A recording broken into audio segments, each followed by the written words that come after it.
안녕하세요. 뉴스반장입니다. 심우정 검찰총장 후보자의 인사청문회가 3일인 오늘 열립니다. 이번 심후보자 청문회에서는 김건희 씨와의 관계, 야권이 추진하는 검찰 개혁 등에 대한 집중 질의가 있을 전망인데요. 국회 법제사법위원회는 오늘 오전 10시 심후보자에 대한 인사청문회를 진행합니다. 심우정 검찰총장 후보자의 오만함이 도를 넘었습니다. 국민 면접이라 할 수 있는 국회의 공직 후보자 인사청문회의 자료 요청에 심우정 검찰총장 후보자는 무대응과 불성실한 제출로 일관하고 있습니다. 그간 국민 개개인의 통신, 계좌, 사생활까지 탈탈 털던 검사 출신 후보자가 입장이 바뀌니 검증대에 서니 묵비권을 행사하고 있는 격입니다. 면접을 보러 온 채용 후보자의 자세로 보자면 빵점이자 자격 미달, 낙방입니다. 국회 인사청문회는 후보자의 평소 신념, 살아온 과거 행태, 그리고 공직자로서 공명정대하게 공직에 임하였는지, 혹여 국민이 부여한 권한을 남용하지 않았는지를 검증하는 자리이자 스스로를 돌아보는 기회입니다. 이를 검증하기 위해 후보자 등에 대해 국회가 다양한 자료를 요청하였음에도 불구하고 심우정 후보자와 관계기관은 대부분 답변을 거부하고 있으며 그나마 제출한 답변도 어이가 없을 따름입니다. 민주당 법사위원 10명, 조국혁신당이 법무부와 대검찰청에 요청한 자료의 수와 답변의 수를 세어봤습니다. 377건의 요청 중 불성실, 미제출한 답변은 무려 70%에 달하는 259건입니다. 채용 서류의 반의 반만 제출하고 채용시켜달라 떼쓰는 것과 다를 바가 없습니다. 전날인 2일 국회 법제사법위원회 소속 야당 의원들이 심우정 검찰총장 후보자가 인사청문회에 앞서 불성실한 자료 제출로 일관하고 있다며 후보자 자세로는 빵점이라고 비판했는데요. 야당 의원들은 민주당 법사위원 10명이 법무부와 대검찰청에 보낸 377건의 자료를 요청했지만 70%에 달하는 259건에 대해 제출하지 않거나 불성실한 답변만 왔다며 채용으로 비유하지만 채용 서류의 반의 반만 제출하고 채용시켜달라고 떼를 쓰는 격이라고 지적했습니다. 이어 사법연수원 시절 음주운전을 사법연수원에 보고했는지 묻는 질문에 사면받았다고 답하고 배우자가 명품백을 받으면 어떻게 처신할지를 묻는 질문에 가정적 상황에 대해 답변하기 어렵다고 답하는 등 동문서답도 가관이라고 꼬집었는데요. 야당 의원들은 채용 후보자가 면접에서 엉뚱황당 동문서답식으로 답변하면 면접관은 후보자가 낙하산이거나 채용을 원하지 않는다고 의심해 볼 것이라며 요청한 자료에 대해 합당한 답변을 내놓으라고 촉구했습니다. 이런 상황으로 미뤄볼 때 오늘 청문회는 난항이 예고되고 있는데요. 심우정 후보자의 이런 행태는 비단 그만의 작태는 아니었습니다. 윤석열 정부에서 지명된 정무직 후보자들의 행태는 한결같이 똑같았는데요. 청문회 하루만 버티면 된다는 생각이 이들의 이런 행태를 만들어내고 있는 겁니다. 뭘 하든 임명될 게 뻔하기 때문인데요. 굳이 자료를 제출할 이유도 필요도 없는 거죠. 그냥 뭉개고 버티면 되는 겁니다. 이러니 인사검증이 제대로 될 리가 만무한데요. 며칠 전 임명된 김문수 고용노동부 장관을 보면 답이 나옵니다. 오늘 청문회의 쟁점은 심후보자와 김건희 씨와의 인연에 대한 집중 공세가 될 것으로 전망되는데요. 검찰은 현재 김건희 씨의 명품 가방 수수 의혹, 도이치모터스 주가 조작 개입 의혹 등을 수사하고 있습니다. 명품 가방 의혹은 현 이원석 검찰총장 임기 동안 마무리될 것으로 예상되지만 도이치모터스 의혹은 심후보자가 차기 총장으로 임명될 경우 넘겨받을 가능성이 큰데요. 뭐 이거 막으라고 임명하는 거겠지만 말입니다. 또 심후보자가 김건희 씨의 친오빠인 김진우 ESIND 대표와 휘문고 동창으로 알려지면서 야권 등 일각에서는 심후보자가 차기 총장으로 내정된 게 이 친분이 작용된 것이라는 비판이 나오고 있는데요. 법사위는 이를 확인하기 위해 김 대표를 청문회 증인으로 채택했으나 그가 청문회에 나올 가능성은 크지 않아 보입니다. 이에 대해 심 후보자는 서면 답변서를 통해 개인적인 친분이 전혀 없다며 김건희 씨 가족과의 인연이 없다고 답했는데요. 이와 함께 법사위는 이 총장이 김건희 씨의 명품 가방 의혹에 대한 검찰 수사심의위원회를 직권으로 회부한 것에 대한 심 후보자의 입장도 물을 것으로 예상됩니다. 앞서 심 후보자는 도이치모터스 의혹에 대한 검찰총장의 수사지휘권 회복 필요성에 대한 질의에 현재 사건이 수사 중이므로 구체적으로 답변하기 어렵다며 답변을 회피했는데요. 사실 큰 기대는 없습니다. 그 밥의 그 나물, 변변 상종일 테니 말이죠. 하지만 심 후보자가 얼마나 부패한 검사였는지, 또 얼마나 많은 불법과 비리를 저지른 후보자였는지를 밝히는 게 중요할 텐데요. 물론 그렇다고 검찰총장이 되지는 않을 테니 말이죠.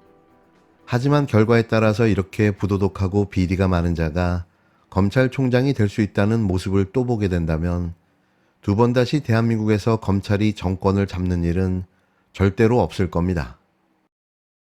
손바닥에 왕자를 그리고 TV 토론에 나타났던 윤석열 후보는 이제는 본인을 정말 왕으로 착각하고 있는 듯합니다.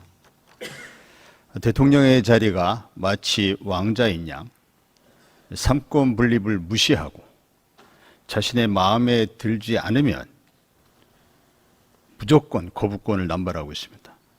21건의 역대급 대통령 거부권 행사, 이 헌법 무시, 국회 무시가 아닐 수 없습니다. 자신의 비위사실, 또 부인인 김건희 씨의 국정농단을 밝혀낼 특검법에 대해서도 거부권을 행사했습니다. 이해 충돌입니다. 대통령 권한을 사적으로 남용한 것이 명백합니다. 이에 대해서 유수의 유력한 권위 있는 헌법학자들은 명백한 탄핵 사유라고 지적하고 있습니다. 이렇게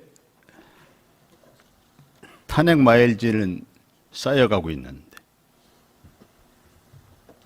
이러한 윤석열 대통령에 대해서 과거 검찰에 같이 근무했던 강원도지사 김진태 지사는 윤석열 검사는 최악의 정치검사였다라고 평가한 바 있습니다.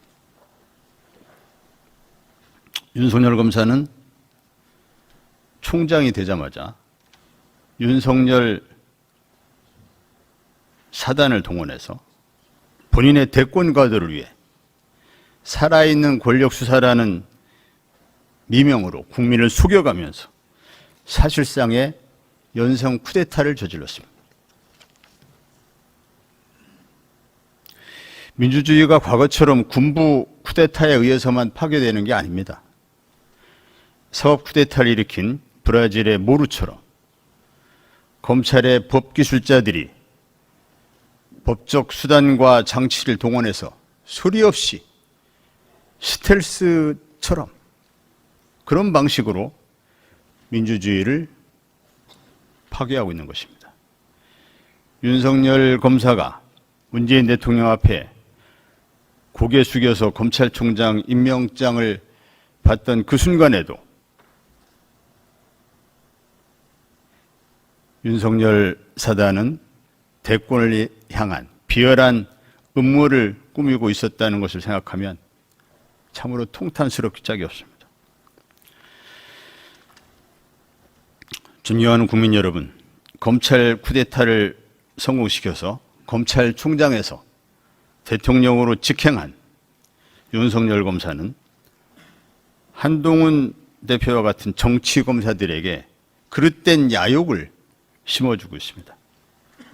제2의 전두환이었던 노태우처럼 제2의 윤석열이 될 수 있다는 그릇된 꿈을 꾸고 있습니다. 한동훈 대표도 수사권과 기소권을 잘만 활용하면 전혀 준비 안 된 사람도 대통령까지 될 수 있는데 나라고 왜 못할 수냐라는 착각에 빠져 살고 있습니다.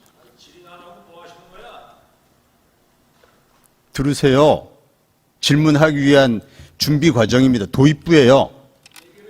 예의를 지키세요. 좀 더 들어보세요.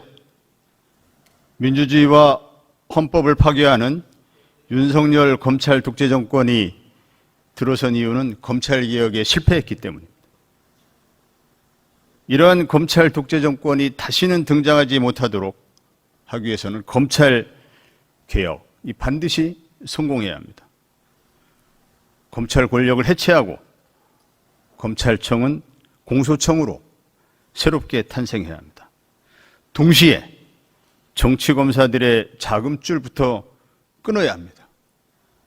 저는 오늘 기획수사, 표적수사, 정치수사의 자금줄이 되고 있는 검찰의 특활비를 짚어보려고 합니다.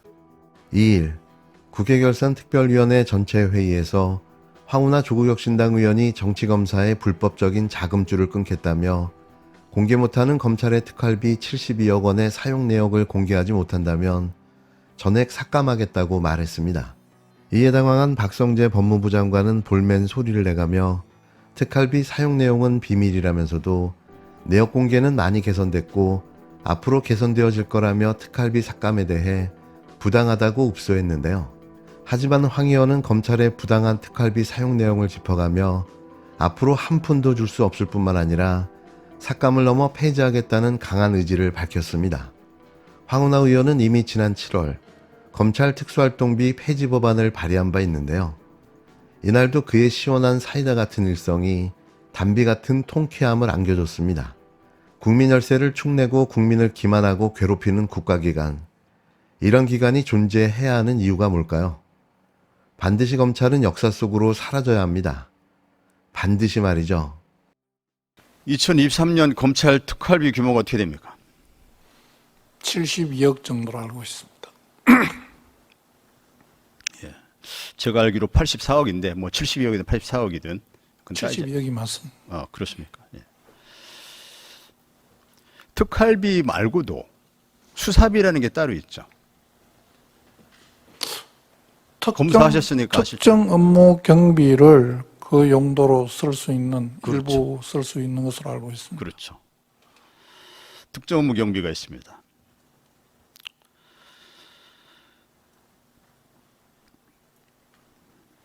아까 이제 국회 사무차장 답변하셨지만 국회에도 특활비를 폐지하고 영수증을 증빙할 수 있는 그런 업무 추진비 형식으로 전환했고 이렇게 전부 그 투명성이 강화되고 있는데 검찰 특활비는 집행 내역을 여전히 공개 안 하고 영수증도 폐기하고 있는데 우리 장관님 검찰 특활비, 특정 업무 경비, 업추비, 집행 내역 숨김없이 공개할 수 있습니까? 저희들 특수활동비 자료 공개 때문에 의원님들께서 계속 말씀하시는데 특수활동비는 그 본질이 기밀 유지가 필요할 때에 편성되는 예산으로 알고 있습니다. 그렇게 쓰고 있습니까? 예, 네? 그렇게 저희들 쓰고 있습니까? 그렇게 하려고 투명성을 회식비가 그렇게 해당이 됩니까? 렌탈비, 지금 공기청정비 렌탈비가 그렇게 해당이 됩니까? 지금 그런 부분은 저희들이 다 지적해서 반납 조치를 다 한 것으로 알고 있습니다. 검찰이 피의 사실을 공표하는 것으로 아주 유명합니다. 무슨 기밀 수사가 어디 있습니까? 검찰 수사가? 일부러 다 언론에 흘리면서. 뭔 기밀 수사가 있습니까? 아니, 가슴에 손을 얹고 솔직하게 대답해 보세요. 경력금으로 쓰고 있지 않습니까? 장관님도 그렇게 쓰지 않으셨어요? 그렇게 또 받지 않으셨어요? 지금 솔직하게 말씀하세요. 의원님 말씀하시는 그런 부분은 2017년 이후로 18년부터 검찰에서 투명성 확보를 위한 여러 가지 조치를 하고 있습니다. 그럼 왜 공개를 안 하세요, 그럼? 공개 부분은 지금 그 판결에서 이야기하는 내용대로 다 공개를 하고 있고 이번 결산 심사 과정에서도 저희들 그 지침을 직접 열람을 하실 수 있도록 다 제공했습니다. 그 국회 전문위원 검토 결산 보고에도 검찰 특활비는 빠져 있습니다. 이 자료를 안 냈기 때문에 그런 거 아닙니까?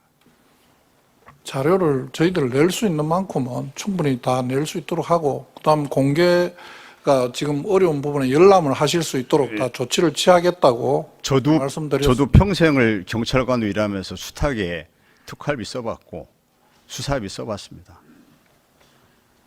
검찰이 공개 못할 특활비가 어디 있습니까? 국민들 앞에 솔직해지세요. 또 이뿐이 아닙니다. 기본적으로 공개 예산 집행 내역을 이렇게 공개할 수 없다면 국회는 이런 결산을 승인해 줄 이유가 없고 예산 편성할 이유가 없다고 생각합니다. 전 이번에 검찰 특활비를 전액 삭감해야 된다고 생각합니다. 꼭 필요한 것은 업추비로 활용을 하면 되고 검찰 특활비가 필요한 이유를 전 도저히 이해할 수 없어요. 또 정치검사들의 기획수사에 활용이 되고 있어요. 월성 원전수사가 대표적입니다. 월성 원전수사 나중에 대법원은 어떻게 됐습니까? 최종 모르세요? 일부는 무죄가 나서 항소 중이고 지금 대법원. 일부는 무죄가 났고 일부는 지금 1심 계속 중에 있는 것으로 알고 있습니다. 그 수사받던 기소당한 공무원 한 명이 죽었습니다. 그것도 아세요? 뉴스를 통해서 보고 있습니다. 무리한 기획수사, 표적수사, 정치수사에 세금을 들여가면서 그 한답시고 착수금처럼 경력금 내려주고 중간에 영장 치면 잘했다고 또 경력금 주고 영장 발부되면 잘했다고 또 경력금 주고 그렇게 특활비 썼던 거 아닙니까? 그래놓고 그런 무리한 수사 때문에 공무원이 죽어요. 그리고 나중에 또 무죄가 돼요. 이런 검찰을 왜 세금으로 유지해야 됩니까?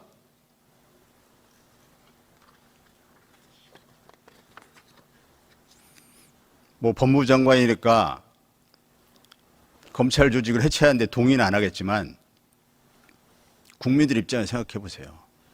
적어도 이런 검찰한테 왜 특활비를 줘야 됩니까?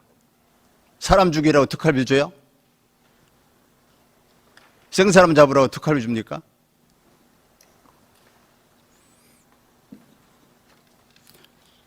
또 현금 저수지 역할을 해왔다는 언론 보도도 있었어요. 또 연말에 다 소진해야 될, 영으로 만들어야 될 특활비를 소진 안 하고 갖고 있다가 연초에 특활비 나오기 전에 또 그 돈 가지고 썼어요. 지멋대로예요, 검찰이 특활비 쓰는 거. 2021년에 여러 가지 내부 검찰 특수활동비 집행과 관련된 지침을 만들어서 1년간 집행 계획을 세우고 그 이후에 수시로 점검하고 저희들 감사 담당 부서와 그다음에 심사위원회에 직접 보고하도록 하는 등 여러 가지 절차를 택하고 있습니다. 위원님께서 뭐 부정적으로 말씀하시는 부분에 아니, 부정적으로 얘기하는 것이 아니죠. 사실대로 얘기하는 것이죠. 아닙니다. 지금은 저도 그만둔 지가 7, 8년 돼서 다시 복귀했습니다만 저희들 검사할 때하고 지금 많이 다르고 의원님들께서 지적하신 내용 검찰의 수사 행태가 달라진 게 많이 없습니다. 반영돼가 있습니다.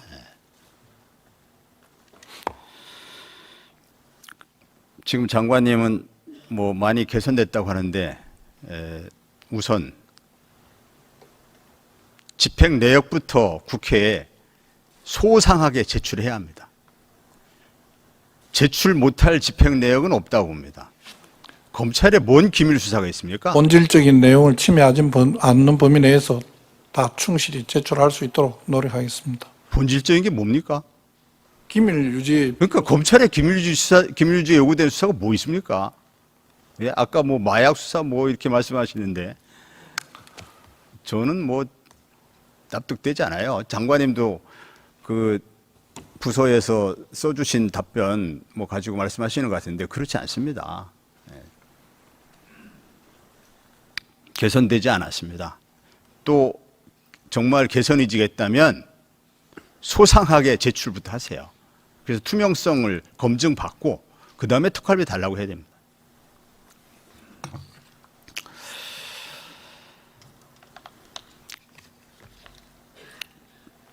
저는 이번 국회에서 검찰이 국민의 혈세를 특활비라는 명목으로 아무런 제한 없이 또 관행이라는 이유로 뭐 기밀 유지 운운하면서